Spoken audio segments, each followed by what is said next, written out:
What's up, family? If it's your first time checking out the show, let me know what city, what state you're coming in from.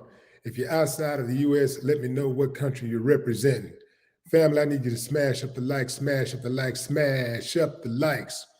Also, if you have not done so already, after you subscribe, there's a little bell next to your subscribe button. Go ahead and click that thing right now so you can get your notifications each time I drop a new video like this. That way you be in the loop. Fam,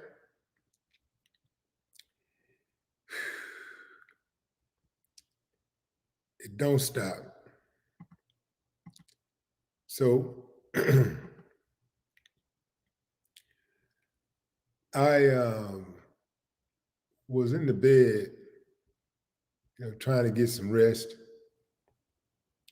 and my phone kept chirping. So I'm thinking, like, maybe this is. I just took for granted that it was people hitting me up to wish me a happy birthday, right? And um, and there was some people doing that, but overwhelmingly it was people hitting me up to give me the news about Quavo. I mean, about Takeoff being shot dead in Houston.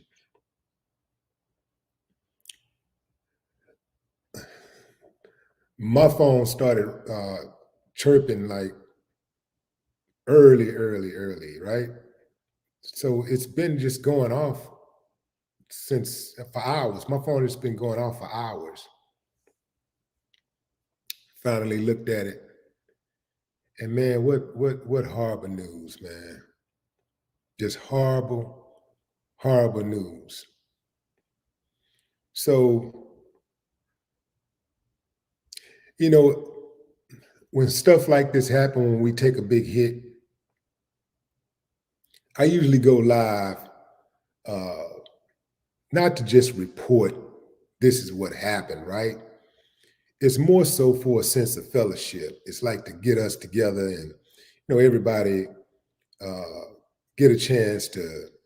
You basically give people a chance to get on the platform and just sound off. Uh, you know. So that's what this is, fam. I'm just providing a platform for everybody to come together and just sound off and just, if you got any memories of Takeoff, any uh, special song that you like or whatever, you can drop it in the comment. It's cold-blooded, bro. It's cold-blooded right here. So I briefly went over the report, and I'm gonna go with TMZ because TMZ seemed to be the most accurate. And I'll share my screen with y'all. I'm gonna share what I see.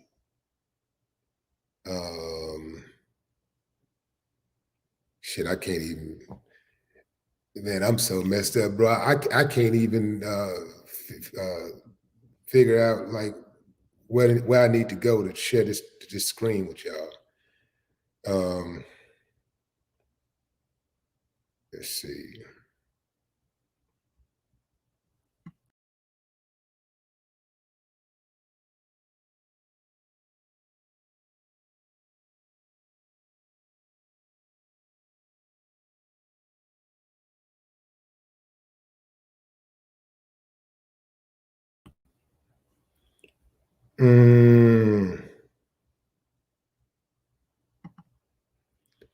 Okay, fam, I'm trying to share this screen.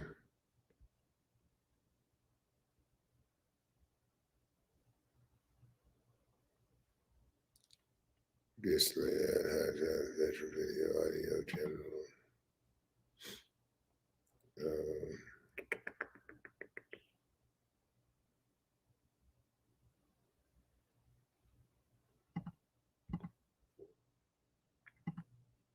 So it's not I can't even find it, fam. I'm not going to spend too much time on that. But I'm going to tell you, this is what the TMZ says. Takeoff, one-third of MIGOS, is dead after an early morning shooting in Houston. Law enforcement sources and multiple witnesses tell us the fatal incident went down shortly after 2:30 a.m. That's when cops got the call for a man shot at a bowling alley called 810 Billards and Bowling, Houston. We're told Takeoff and Quavo were there playing dice when an altercation broke out, and that's when someone opened fire, shooting Takeoff, either in the head or near the head. He was pronounced dead on the scene.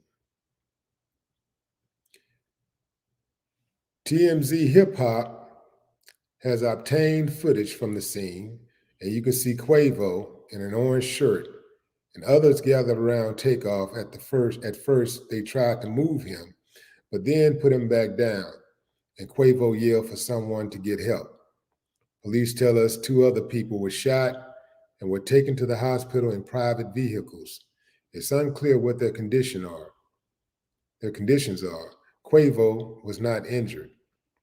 Just a couple of hours before the shooting, Takeoff posted a selfie from the bowling alley. Quavo had posted video earlier in the night, driving around Houston with Jazz Prince, who was celebrating his birthday.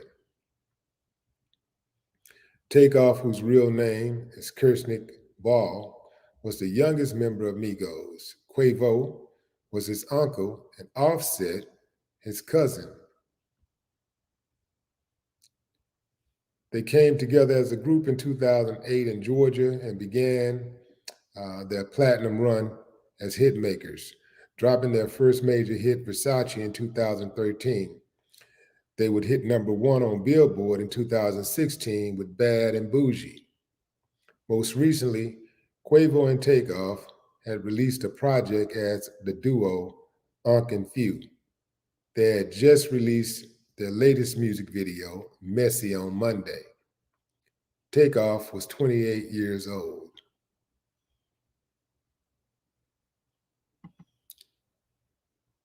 That's it, fam.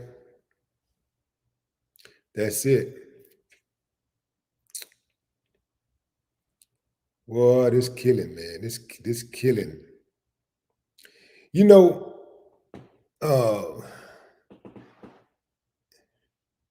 when I was coming up in the hood,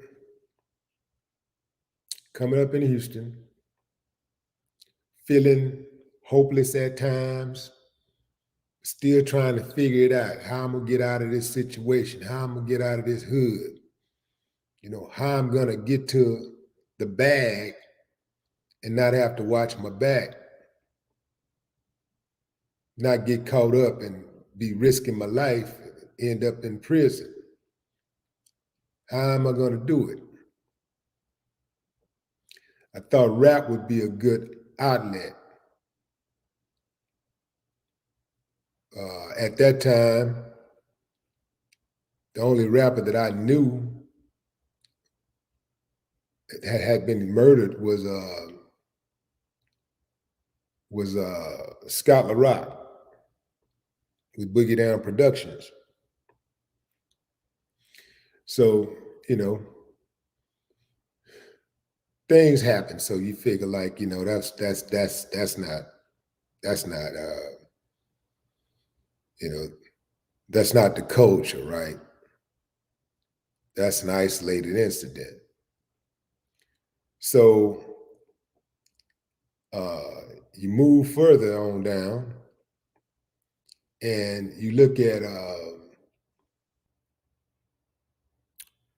what happened with Tupac and Biggie. When Tupac gets killed, it's like hip hop comes to a stop. And you go like, damn, Pac was moving kind of reckless. And you know that that's a possibility, but yeah, you still, when it happens, you go like, whoa, whoa, whoa. Everything stops. And then 6 months later, Biggie, who really didn't want no drama. I saw Biggie before he got killed. And Biggie wasn't, he wasn't, he didn't have that type of energy. Biggie was just trying to make music and take care of his family. And he wanted peace with Pop. I know that for a fact. I was there. So Biggie get killed, and you're like, damn, man, what the hell's going on? And then there's a time where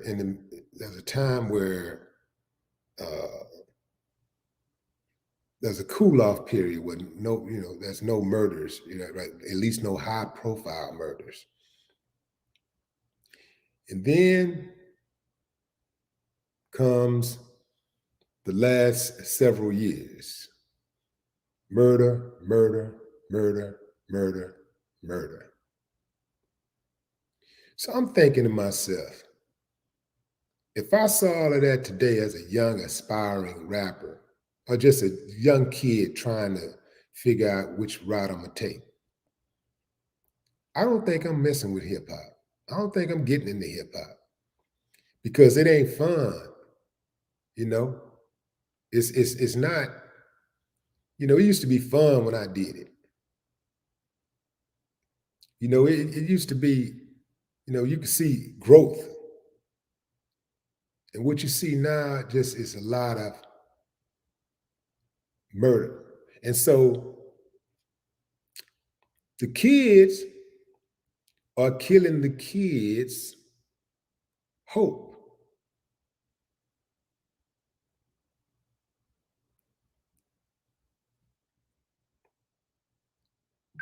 I'm not saying that everybody is trying to rap. Everybody should not be a rapper. God knows we really don't need any more rappers. We got enough. But for a kid that want to rap, I wouldn't try to deter a kid that want to rap. If that's his dream, who knows? It might be the next J. Cole or Kendrick Lamar.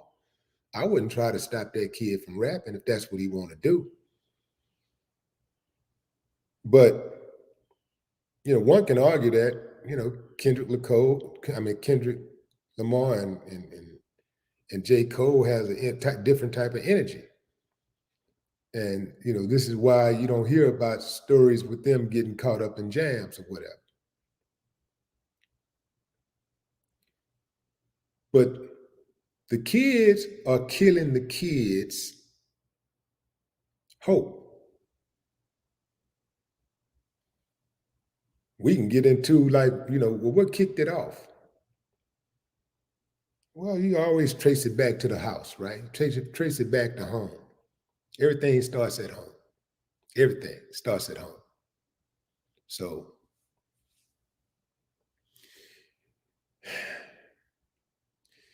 if you leave kids to their own devices,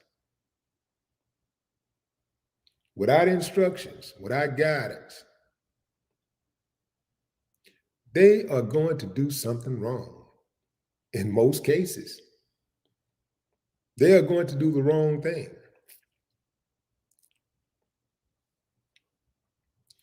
This is why you have to have proper parenting and guidance. And when a kid turns 18 years old, does not mean that they're automatically ready for this wild, crazy, beautiful world. I know parents who say, well, I'm 8, you 18, I've done my part. People grow at different rates. So I don't believe in kicking the kid out as soon as they turn 18. I say let them leave when they're prepared, when they're fully prepared for this world, then you let them go. A lot of times parents let these kids go, and I know I'm getting off subject a little bit, but I'm gonna bring it back. A lot of times parents let these kids go out into that world unprepared, and the kids are shocked, and they feel like they don't have any help They don't have any support. And sometimes these kids end up on drugs. They end up running with the wrong kind of people. And they end up getting in a jam. Next thing you know, you're getting a call from the county jail or the local morgue, right? You're getting a call from the police station.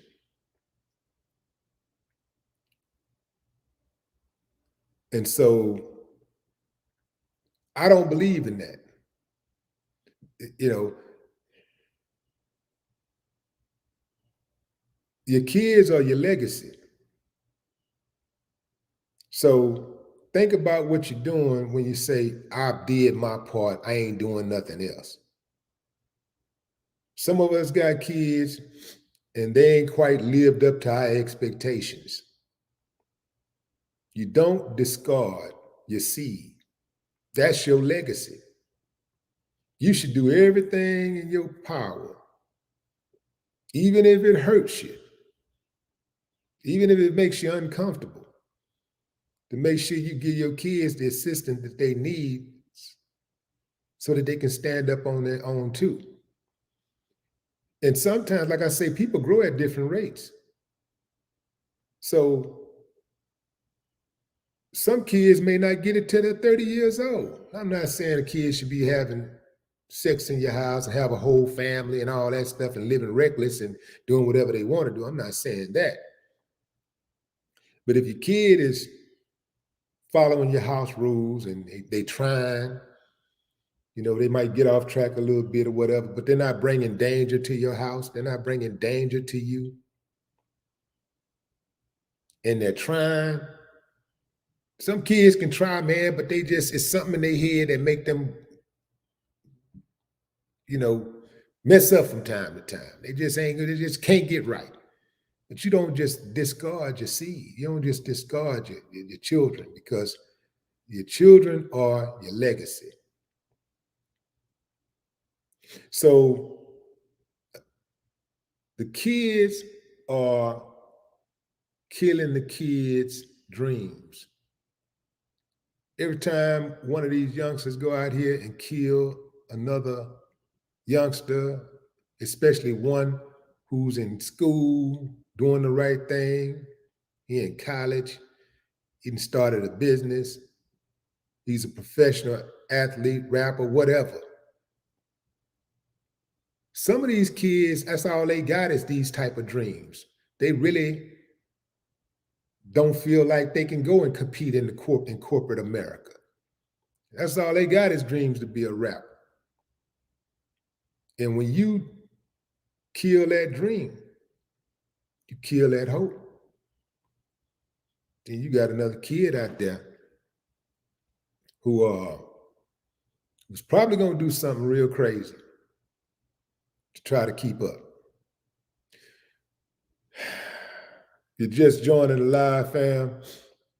We're having a discussion about Takeoff from the MIGOS, who was shot dead in Houston early this morning during a dice game at a bowling alley. Going into the comments.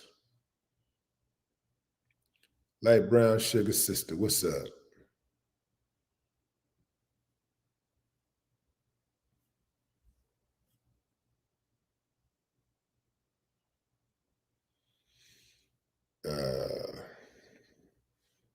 William Goldberg says, where's BLM? William Goldberg, are you crazy? Is something wrong with you, William? Like you still ain't figured this out. You still haven't figured out that BLM is an organization that whose mission is to fight police brutality. That's their mission. Their mission ain't to go around and jump in front of bullets. That's not their mission. You know what I'm saying? Like when people When white folks shoot each other in the streets dead, I never heard anybody say, "Where's mothers against drunk driving?" Never. Stop repeating white supremacist talking points. Stop doing that, man. It's been a few years now since BLM been around, and you should pretty much know how this thing goes. The organization, the message you should know by now. I don't even want to get into all that, man. But yeah, you should be smarter than that by now, bro. You got enough information out there. What's up, Chuck? Appreciate it. The Cool Crush. What's up? What's up, Willie Ferguson?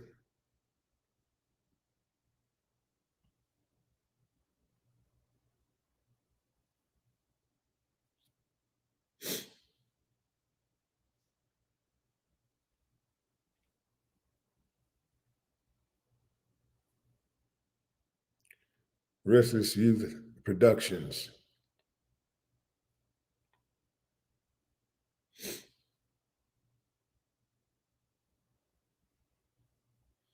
Seahorn says that the bodyguard killed him by accident.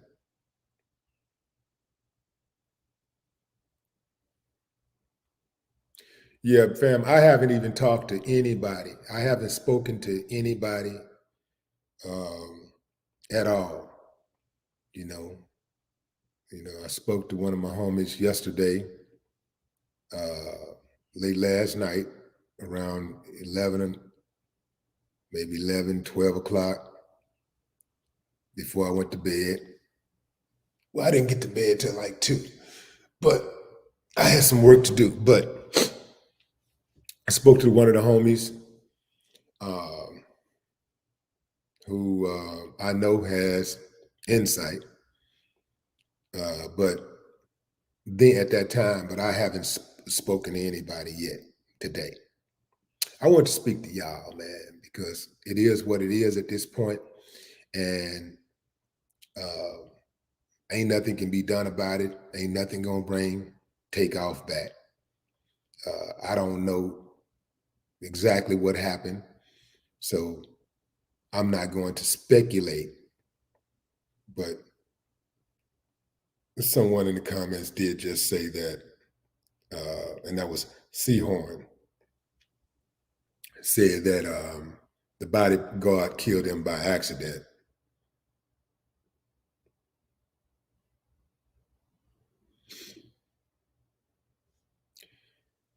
Whoo-wee, man.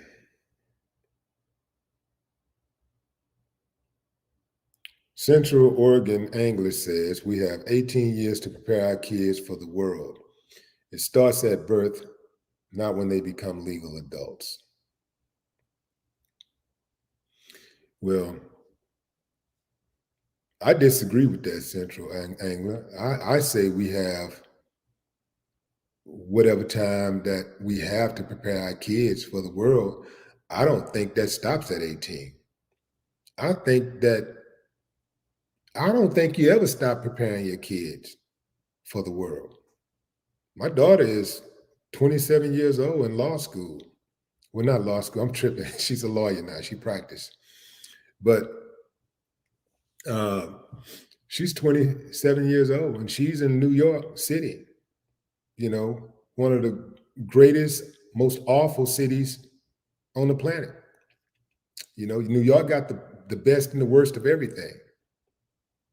And I constantly remind her about the dangers of New York and how to move. And so I'm always talking to her about other stuff, not just about New York, but life, period. I don't think you ever stop preparing your children for life as parents. I don't think there's an age limit. I don't think there's an age limit on preparing your kids, or worrying about your kids, supporting your kids. That's not an age limit for me.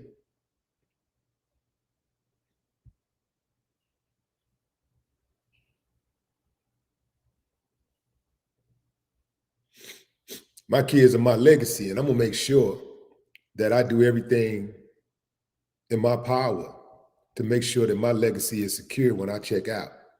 Make sure that everything, that my legacy continues. Absolutely. Autumn of my winter. What's up?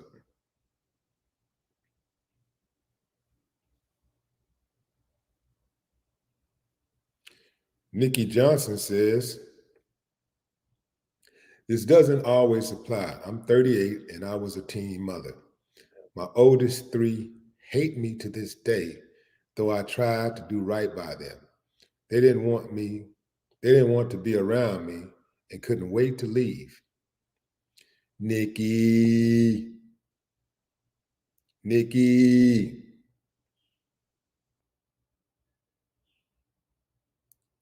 I wasn't there, but I'll say this.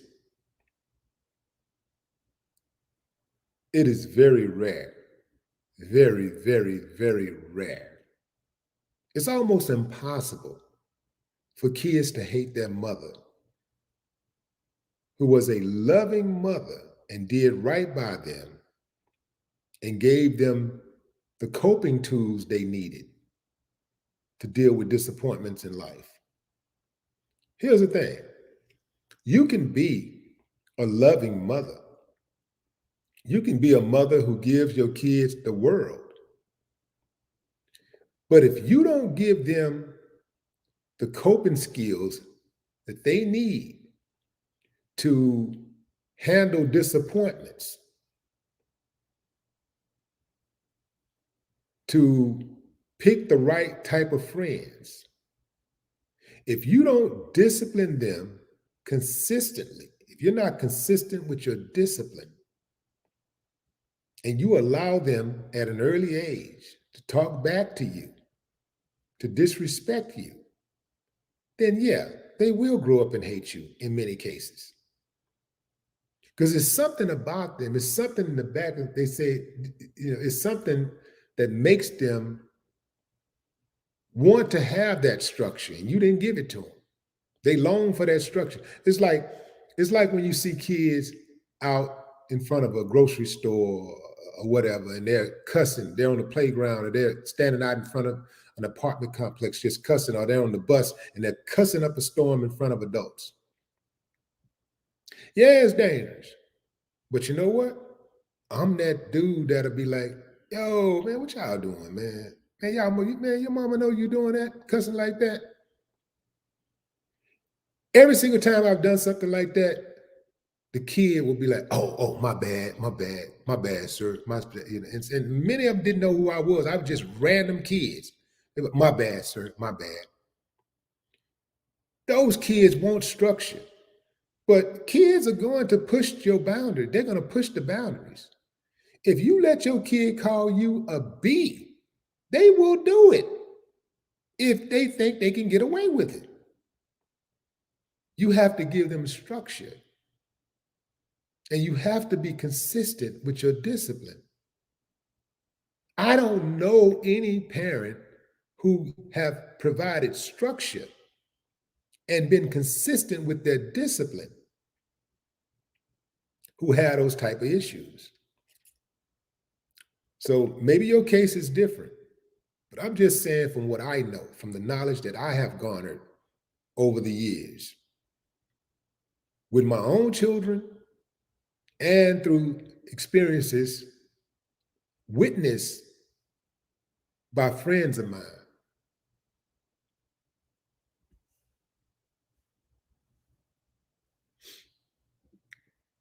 Ruby Jones, the rapper community is dangerous. No question about it. It's surrounded by negativity and breeds on it. You got that right, Ruby. You got that right.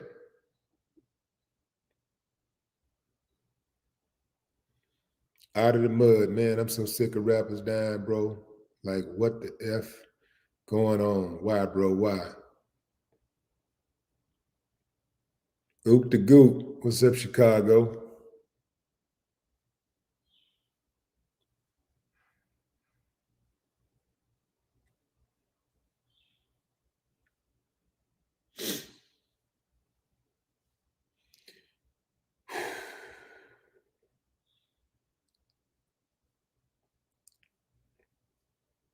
Brendan Vaquez says, I've lived in Houston my whole life and it's getting worse and worse.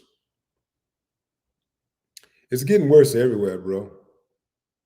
Like, but you're right, though. It is getting worse in Houston, but it's getting worse everywhere. It's just, and you can't run from it. It's like, you say you can run, but you can't hide. It's everywhere.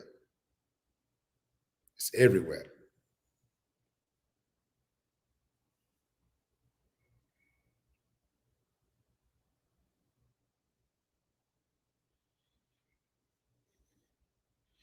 This does surprise me about Takeoff because Takeoff didn't have that type of energy. I mean, I never got that type of energy from him. You know, he always seemed like laid back type of dude. So I never got that type of energy from dude.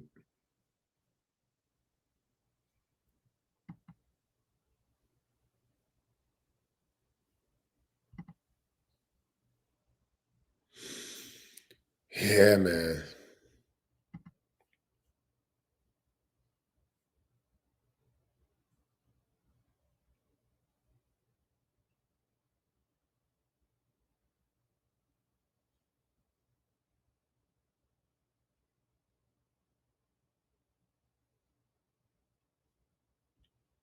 Desmond Wells, what's up? American outside. I live in Turkey, and typically children are at home until they are married, except for college in most cases. Yeah, it's only in America that I've seen people push their kids out into the streets at 18 years old. Like, I mean, it's like it's like a countdown. Like 18, oop, cut off all support. All support, just cut it off. No, I'm not with that, man. People learn at different rates. And this is a huge like exception, but there are, what's his name, George Bush the second. That dude was hanging out on a farm till he was 30. Imagine how his people felt. These people got means. They're rich and they got a son out here just hanging out, drinking and smoking every day on a farm, like trying to find himself. They're like, man, get your ass over here and get with these politics, man. You know what I'm saying? You making us look bad out here. If you work on them and continue to work on them, in most cases they'll get it. Some kids are just not going to ever get it. But in most cases, people got to know that they got support at all times. They got to know that they're not out here by themselves. And especially today, man, it's even harder for a person who's 30 years old, 40 years old, 50 years old to earn a living. I'm talking about like not just to be working to pay bills, but to work to have some type of quality of life. That ain't the easiest thing to do. So you're going to put a kid out there, 18-year-old kid, a 19, even 20-year-old kid out there and just say, go get it? Get it how you get it? Nah, I'm not with that.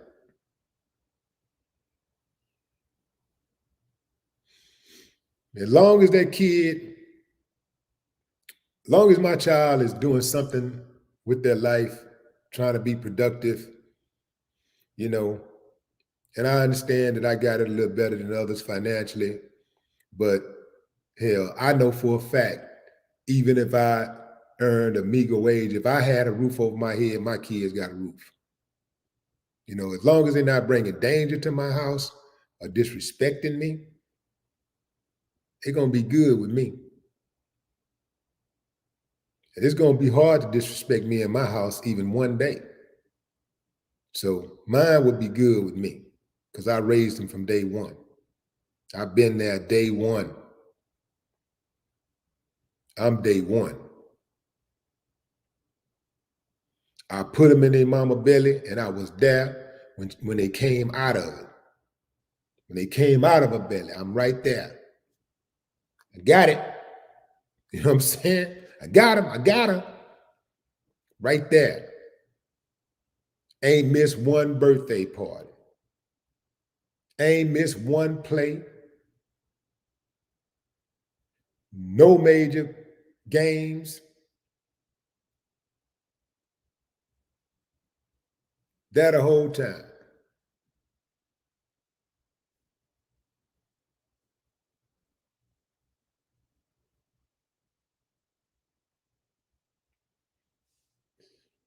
As a parent, if you take care of your business, then whatever influence anybody else have on your kid, it's not going to be as strong as the influence that you have on them. Because no, even if they're out there doing something bad, if somebody else can talk them into doing something bad, in the back of their mind, they're gonna be thinking, man, if my mama found out, if my daddy found out about this, I'm toast. Or that's embarrassing. Ooh, you know what? Better yet, I'm not gonna even do it because, man, I don't want to have to face my dad. I don't want to have to face my mom. See what I'm saying? Oh, that happens.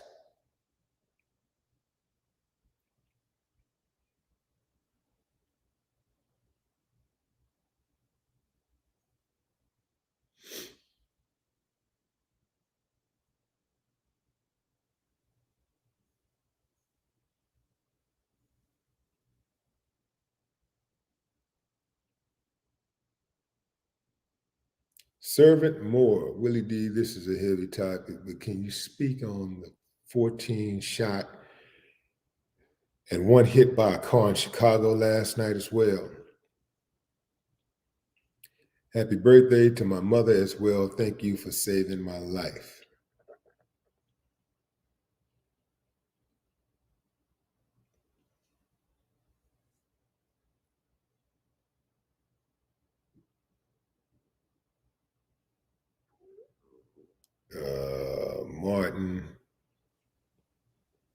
Martin Sakari.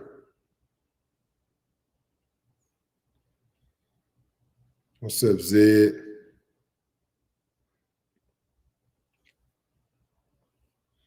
Ronnie B.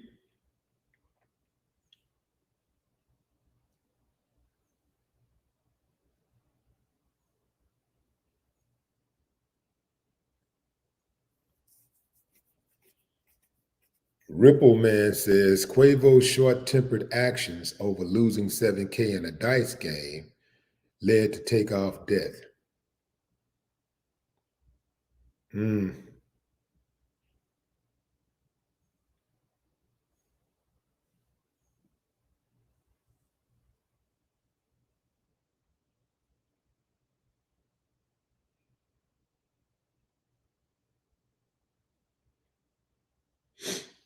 Hmm.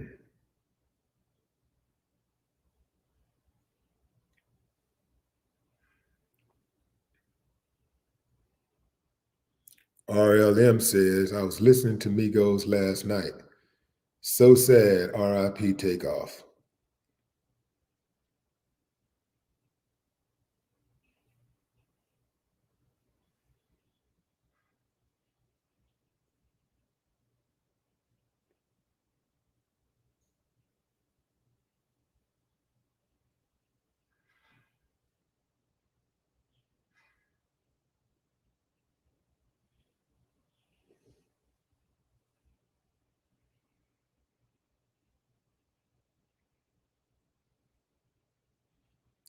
Somebody keeps saying like William guy is a troll. I don't know what y'all talking about.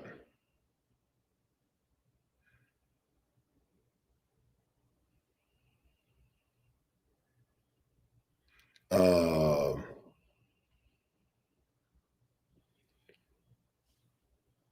Culinary Champ 35. Willie D, what are your thoughts as a retired musician? What do you believe what needs to be done to stop all the death on these rappers? Um, Rappers are let me put it like this. Hip hop is a microcosm of society. Whatever's going on in society, on a larger scale is going on in hip hop. Whatever energy is out there in the streets, it's going to be in hip hop. And one could argue that, hip hop fused the streets, hip hop mirrors the streets, and the streets mirror hip hop. So whatever that energy is, that's what it's going to be. And so, the only thing that I could see happening is people protecting their energy, being very cautious about the people you surround yourself with. This sounds like if we are to believe what one subscriber said, that this was an accident. If we are to believe that, then it wouldn't apply in this situation. But in most situations that I've seen rappers get killed, it's how they move. It's how they're moving. So I would say it's real out there. It's real for real. And it's just dudes out there, it's cats out there who got these guns. It ain't nothing, man.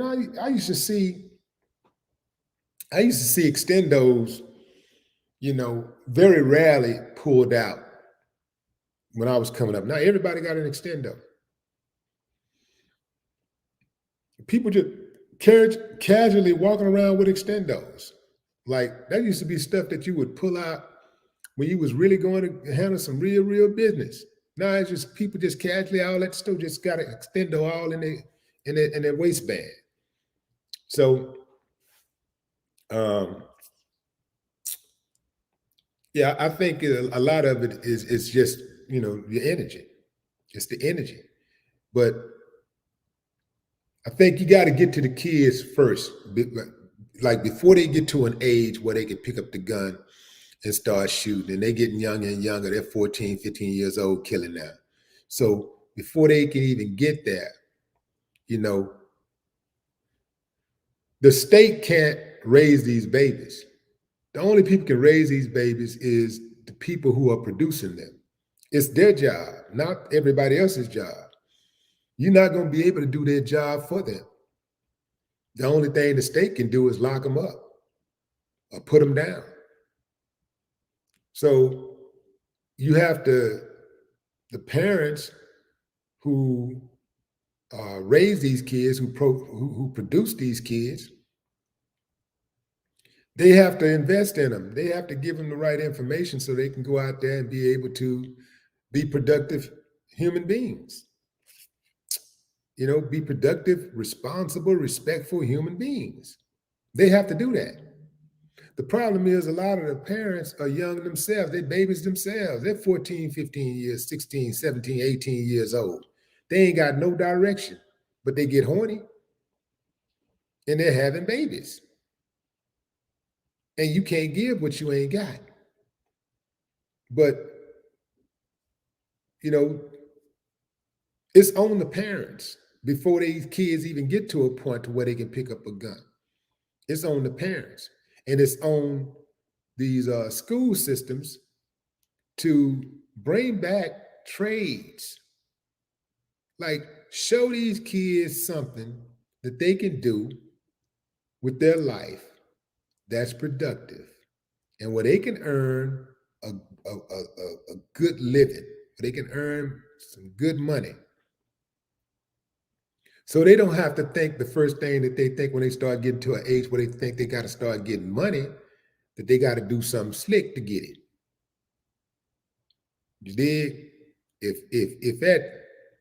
If at 12, 13, 14, before they get, it's got to be before they get to high school. So if by the time they get to high school and they start really competing with men, because by this time, by the high school, you are competing with men. And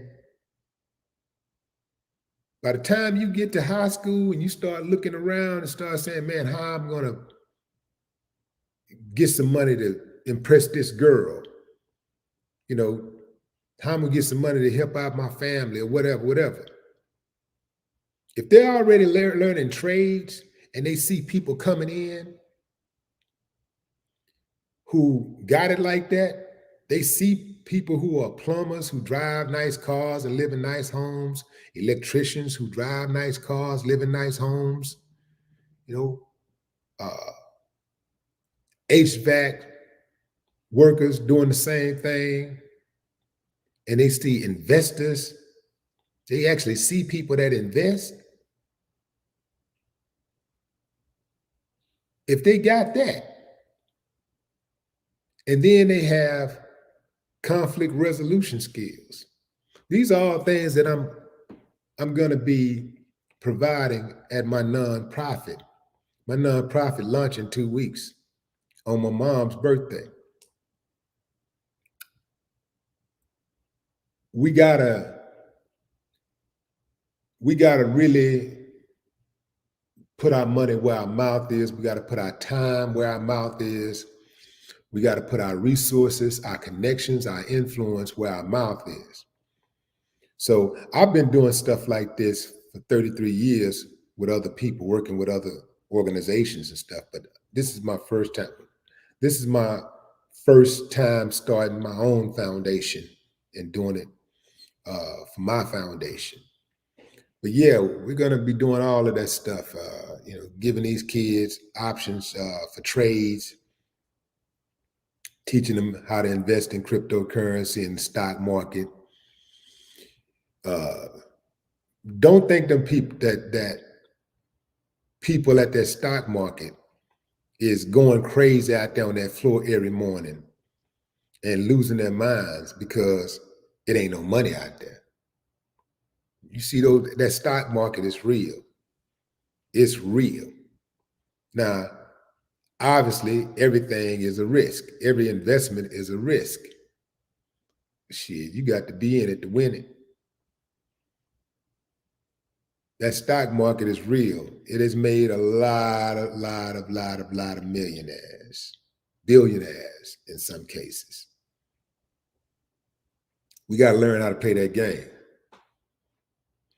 Whatever I see them doing, getting money, I want to check it out. I'm trying to see what they do, what's going on with that. I need to see. Let me look at what's happening over there. I was resistant to the stock market for a long time. And then slowly I got interested and I learned what to do and what not to do. And once you do that, you learn, you learn to take your bitter with your sweet. Hell, man, if you talk about, some people be like, well, it's a scam, the investment, it's a scam, everything's a scam, huh? If you think everything is a scam, you ain't gonna never get no real money. You're gonna have to take a chance on something.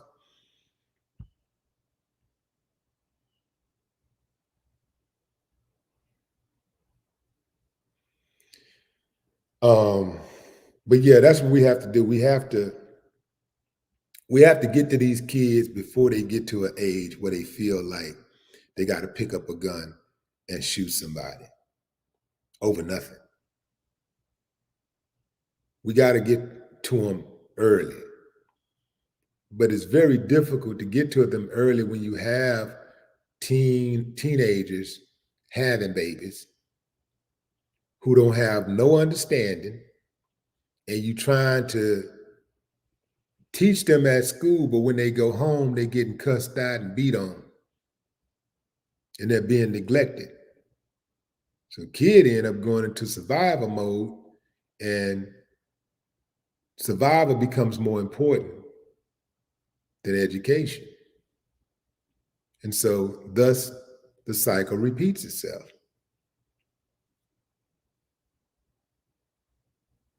A lot of these parents, if you try to get at kids some good information,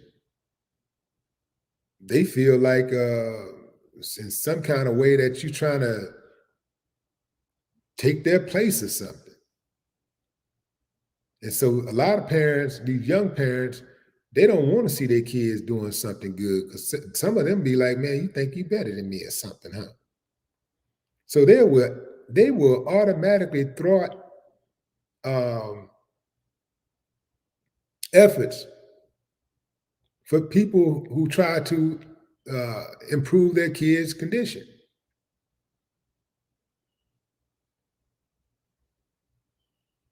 If somebody accused their kid of something, they ready to fight. If the teacher try to admonish the kid, authorities try to admonish them, anybody, if a neighbor try to correct them, they ready to fight.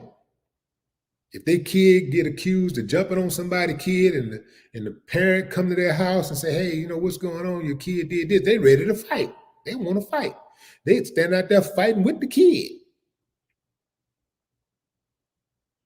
So, it's an old saying, man, if you want to know where a kid gets its behavior from, go knock on his door and see who opens the door.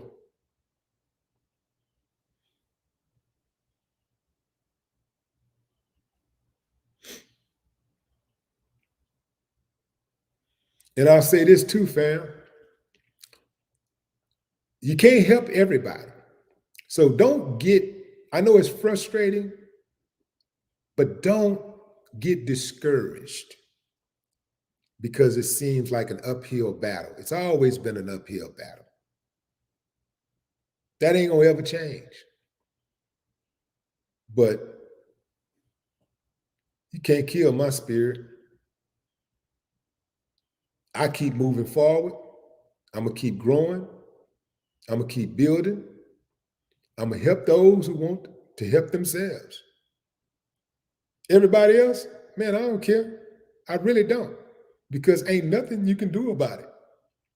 Those other ones, some of them they don't want your help. Some of them would, just like I'm sitting here now having a discussion with you guys right now, having a civilized discussion right now. It's some people looking at me right now like they can't stand my guts. I ain't did nothing to them. I ain't said nothing to disparage anybody, but they sitting there like, man, we're going out of that old positive shit. Get the fuck out of here. Nigga, you think you is. There's somebody out there looking at me right like that right now, saying this, beating this computer screen. Just full of hatred, full of it. Some people you can't help. There's some of them you ain't gonna be able to do nothing about. When I jump on this live, when I drop these videos on YouTube, I make these posts to give y'all information and instructions to help you navigate through this wild, crazy, beautiful world. Some people ain't gonna get it. And I understand that. And I do not, absolutely do not give a damn if they don't like me. It ain't for them. I'm not trying to get people to like me. I'm giving information and instructions. Just like when you go to church, for those of you who do. You take the information that applies to you. If it don't, you keep it moving, move around. I'm gonna give you the information and instructions. I guarantee you, if you subscribe to this channel, if you watch me, you ain't gotta subscribe. Just watch me and you're gonna learn something. It's impossible not to learn something, because that's what I do. I look at these stories, I take all these stories and I look at the angle, like how can I take this story and inform the people and give them some information and instruction, so to help them either improve their life or to help them avoid some of these situations. That's all I'm doing. Some people don't like that. Some people ain't going to get it. And I'm not going to waste my time trying to beat it in their head. I'm not going to waste my time trying to explain it to them. They don't want it. I'm not force feeding anybody.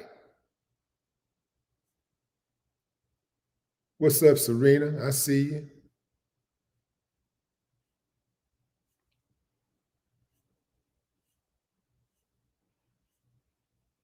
So we got a couple of moderators out here who can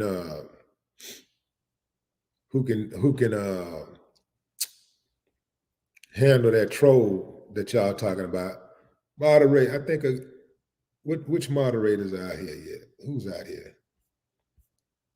We should have a couple of moderators that can locate that troll. It's a troll on here called William. Get him. Get that sucker.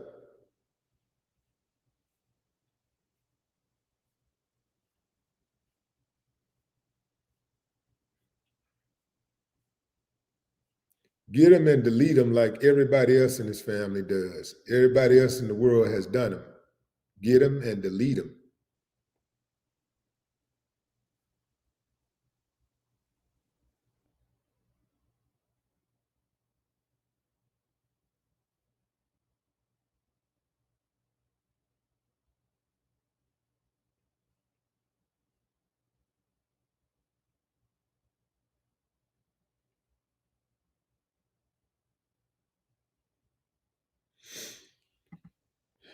The name of the nonprofit is Marvelous Bridge.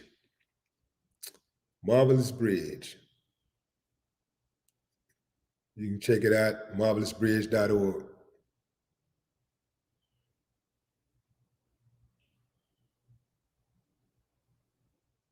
Sassa May. What's up, Sassa May?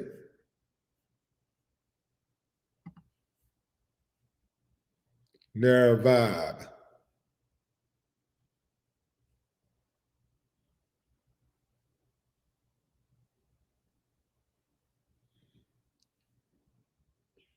I got me another one. I'm gonna block him. Then we're gonna talk about him behind his back. We don't want to say his name and give him too much. Give him too much pride. We want to destroy his spirit. Yeah, some sucker named R Dub. I had to block him. Being disrespectful.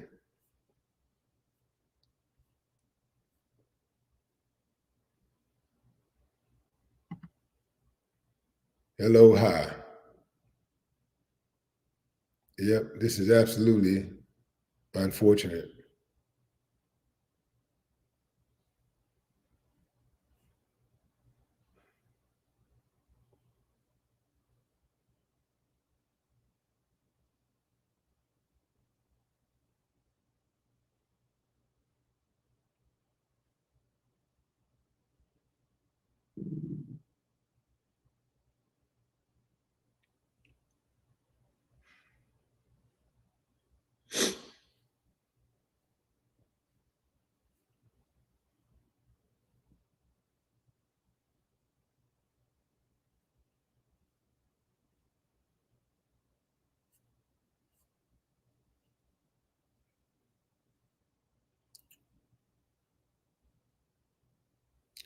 Through Mangalam, says some are still whining about how you feel about Ye. Let me tell y'all something, fam. Y'all better leave me alone. Cause I'll ride on your ass every day. Every time y'all mess with me, I'm gonna mess with Ye. I don't give a damn. Y'all can't shake me. Y'all small to me. You know, ain't nothing you can do to shake me. You better hope I don't get a chance to holler at you. That's what you better hope while you're running, while you're trolling and riding for Ye. You better hope I don't get a chance to get up close to you and let you smell that cologne. That's what you better hope. Y'all coming over here trying to troll me ain't gonna do nothing but inspire me to go after your leader and go harder on your leader. What's up, Versus?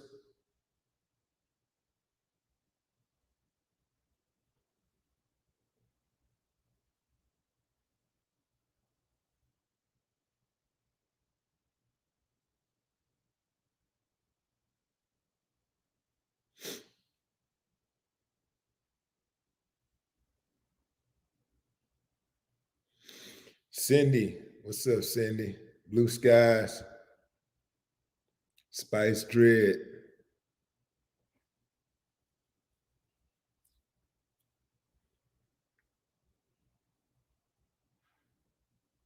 LeakU.com. What's up? Jose Ramirez. Paris Ladybug.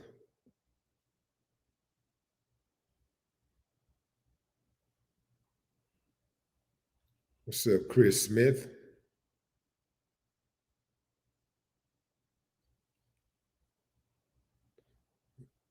Bulu Fatala. Fatalu. What's up, Self-Made? Danny Jones. What it do?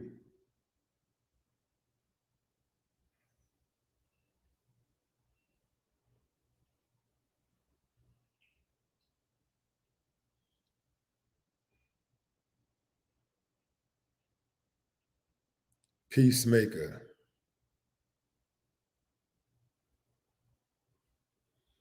Michael Perez.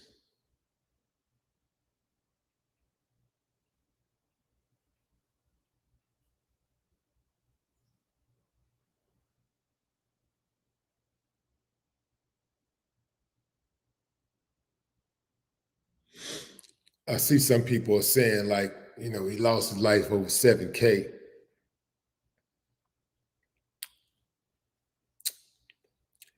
Again, fam, I don't know exactly what happened. Don't know exactly what happened, but it's not really the amount of money.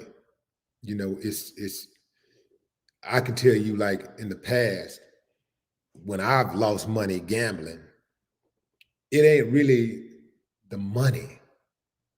I mean, it's not really the amount of money. It's the energy and the person that you're playing against. Sometimes when you shoot dice, people be talking crazy. And there's some dudes you just want to beat. You can have, sometimes you jump in the game, man, you might have $10,000 in your pocket and the dude ain't got nothing but 100, but you want to hit him. You want to break him. You just want to, it's it's one of those type of things, fam, where you know, you know how it is when you want to crush an enemy. Y'all know what I'm talking about. Sometimes, man, you just want to just break an enemy's spirit. Like, oh, and if he got 100, you just want to hit him up, and you want to bet everything. Put it up, bet. He win the 200. I would bet 400, bet 800, because eventually he gonna crap out. So a lot of times with dice, it's an ego thing. It ain't really about the amount of money. It's a lot of times it's the energy that's in the room. You know, some of you dice players know what I'm talking about.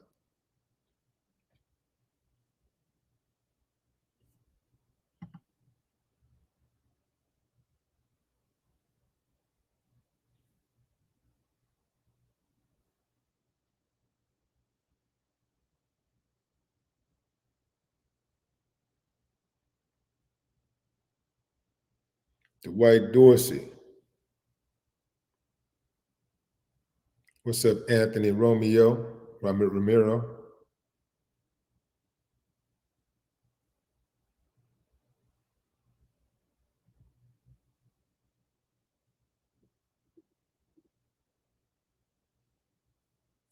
Some dudes, when you shoot dice, they like to brag. Like some dudes are like, when they win, they like to rub it in. Like when I win, the only time I would rub it in if somebody was talking slick to me. If somebody started talking slick, that's the only time I would rub in a win. But other than that, I play like a gentleman. Like anything, any sport that I participate in, if I participate in a game and I win, it's no need for me to add insult to injury. Like I don't have to do that. You know I won. I know I won. If there was any witnesses, they know I won. Why am I rubbing it in? It don't make any sense to me. I don't gain anything from rubbing it in. So I can beat you 10 times in a row playing pool. I'm pretty good at that pool too, y'all. 8 ball in the corner pocket. 3 times. Yeah. But I'm not gonna rub it in. I don't have to. You know I won. I know I won. If there was any witnesses, they know I won. I don't have to rub it in. A lot of times people who rub it in are people who are not used to winning. Yeah. So if you win, you beat somebody, especially if you beat somebody out of money. If you beat somebody out of money, don't rub it in. Because some people will take it personally and they will go there with you. They will decide, you know what? Because they already mad. Dice is that's a high adrenaline activity. It's very high adrenaline. I mean, it's a rush. It's like, you know, and just like this, you know, you could be sitting on $20,000 in 2 minutes, 5 minutes, that money gone. And all the plans you had for that money is gone. And your mind might be gone. So the best thing somebody can do is, you know, try not to get on your nerve any further than that.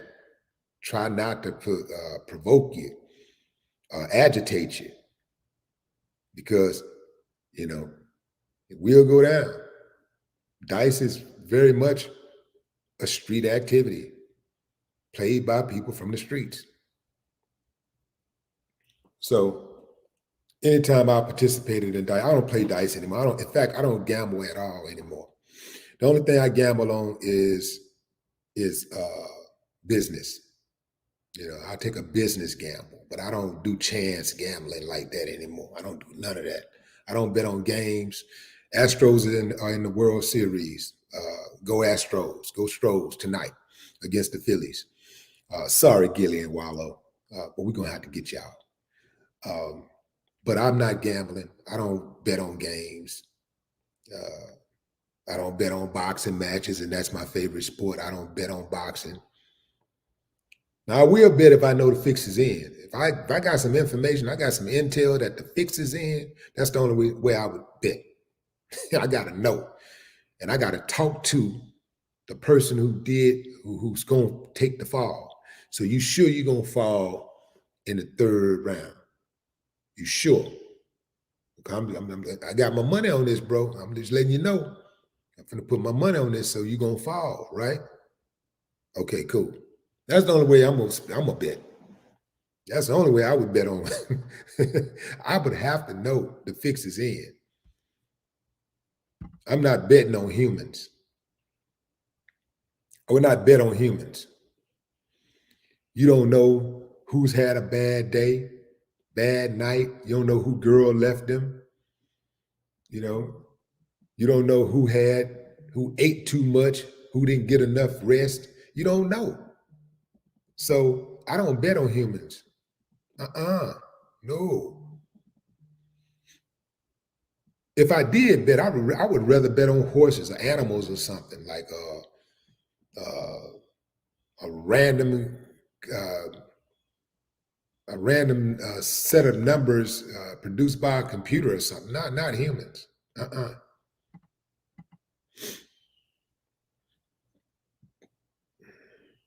So Philip Hill.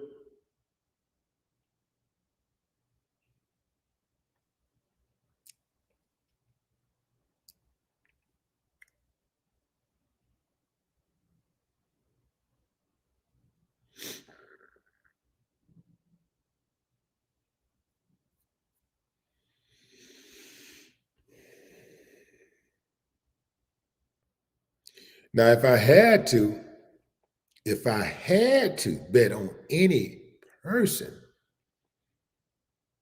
I'd bet on myself. If I had to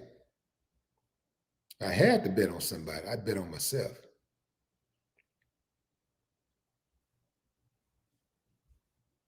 I bet in principle, but I'm still not putting my money up. I'm not putting my money up, man.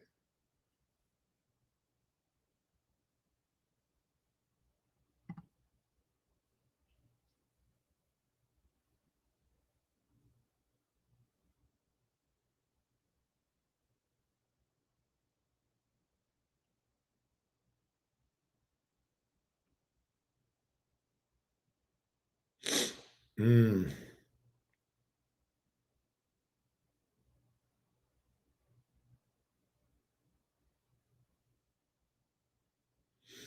Let's see, how old was Takeoff? Oh, 28. That's interesting.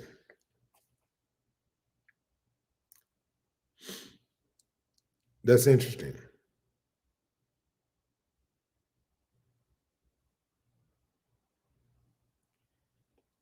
So it's my theory. When I was growing up, as people would tell me, "Oh, you ain't gonna live to be 18. You're gonna be dead before 18." I used to hear that all the time, even by some family members. And I ain't gonna lie, I gave them plenty of reason to suspect that I wouldn't be around.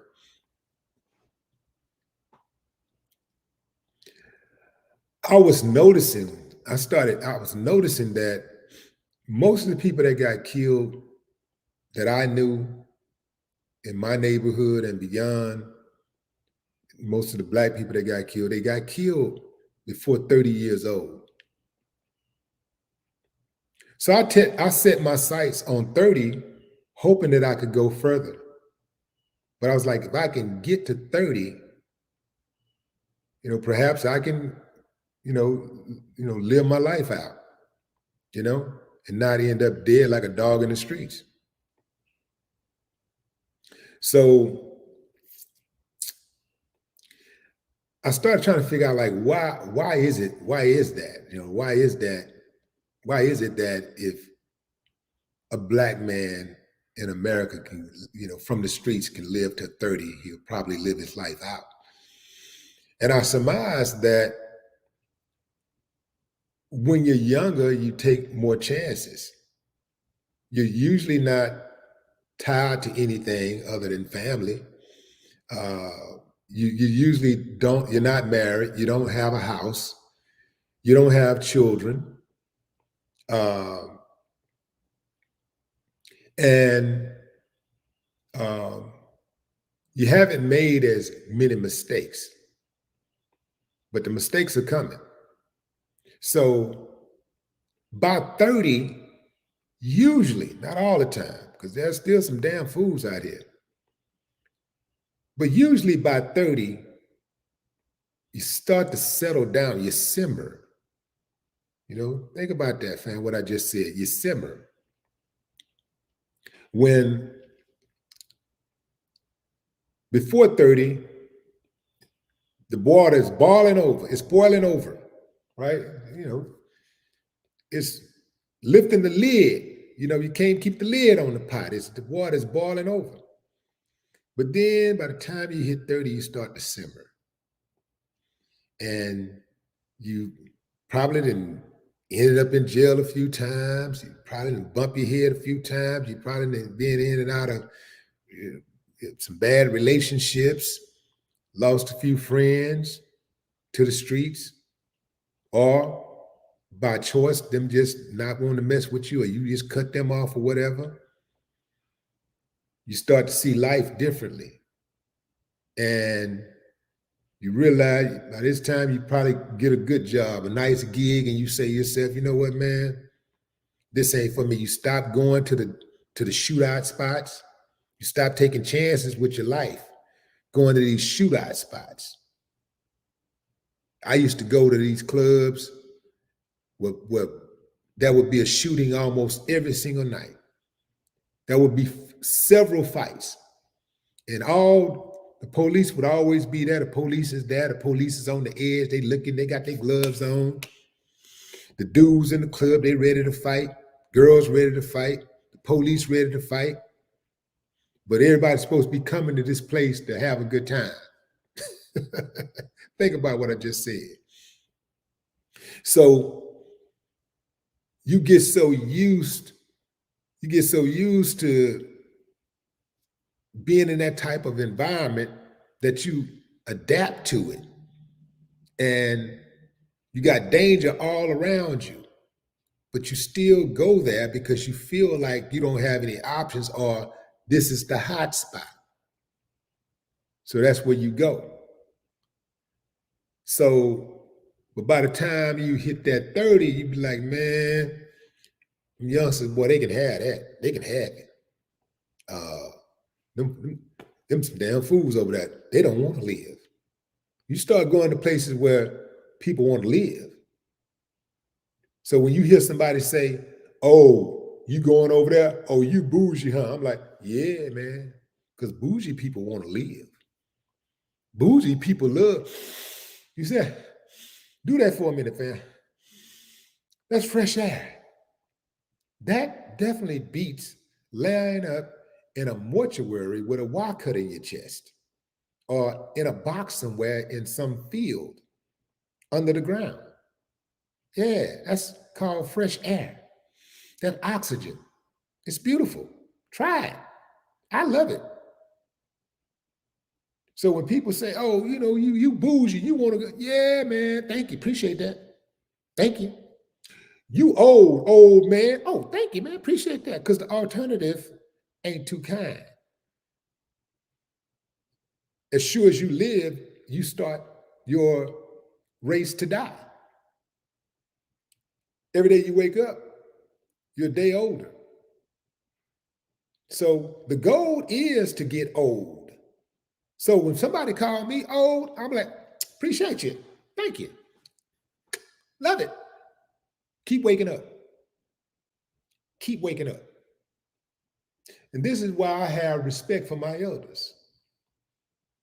Because they paved the way for me to be able to have the life that I have, for me to be able to have a better life.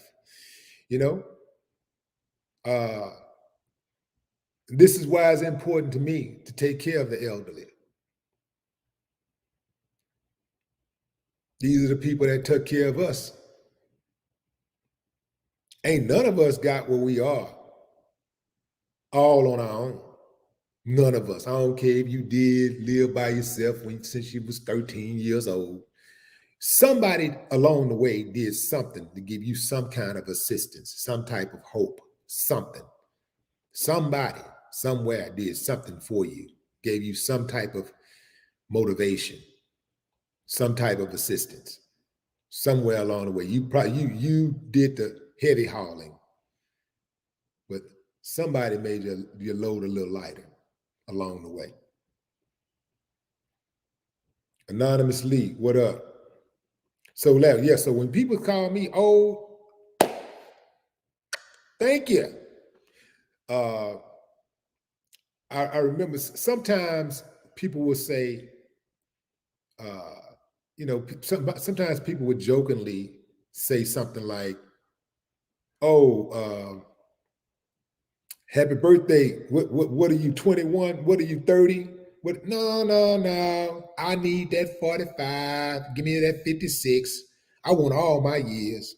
I want every single one of them. This journey has been some journey. I want all my years. Yeah, I'm 56. 56. I need all mine. Looking forward to 57, but I ain't trying to rush it. I ain't trying to rush it. It's coming. I'm going to live this thing on out one day at a time, every single day, and try to get the best that I can get out of every one of these days. The reason why a lot of these youngsters get killed soon, because they don't see themselves being old. The reason why a lot of people end up dead prematurely, because they don't see themselves being old. This is why a lot of times people eat all kind of crazy foods, because they don't see themselves being old. If you see yourself being old, if you can get there, I don't want to just be old now. I don't want to just be old. I want to be old and bam, like, I need that oomph. I want to be old and still quick reflexes. I want them reflexes, man. I need that mobility. I ain't trying to be old and decrepit. I'm trying to be an old warrior, still can get up and go and move around and drive my own vehicle, all that kind of stuff. I don't want to just be here, be old and be sitting in a chair, riding away. I'm not that dude. That ain't for me. I would not be that dude. I would be the old dude that everybody gonna be just bragging about. Man, this guy still moves around like he's a 30-year-old, 20 years old. This guy, ooh, I'm gonna be that dude. I move in a way that's conducive with living a long life. If you don't see yourself being old, you're probably not gonna be old. Being old to me is a badge of honor.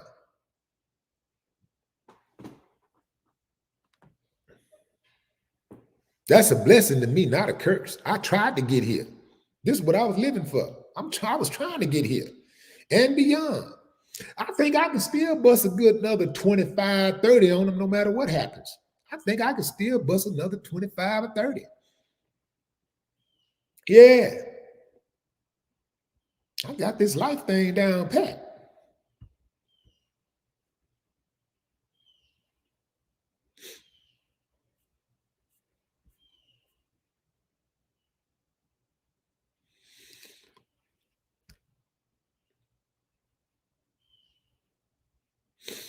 But I think it's important, fam, to know that, like, whatever that you want out of life, whatever you want, whatever objective you have, your actions have to be consistent with the outcome you want. It's as simple as that. Your actions have to be consistent with the outcome you want. I'm gonna let y'all go, fam, but I appreciate y'all for joining the live. Bradley Smith, what's up? Yeah. Tiger Bay, Fierce for reading. Wesley Kieran.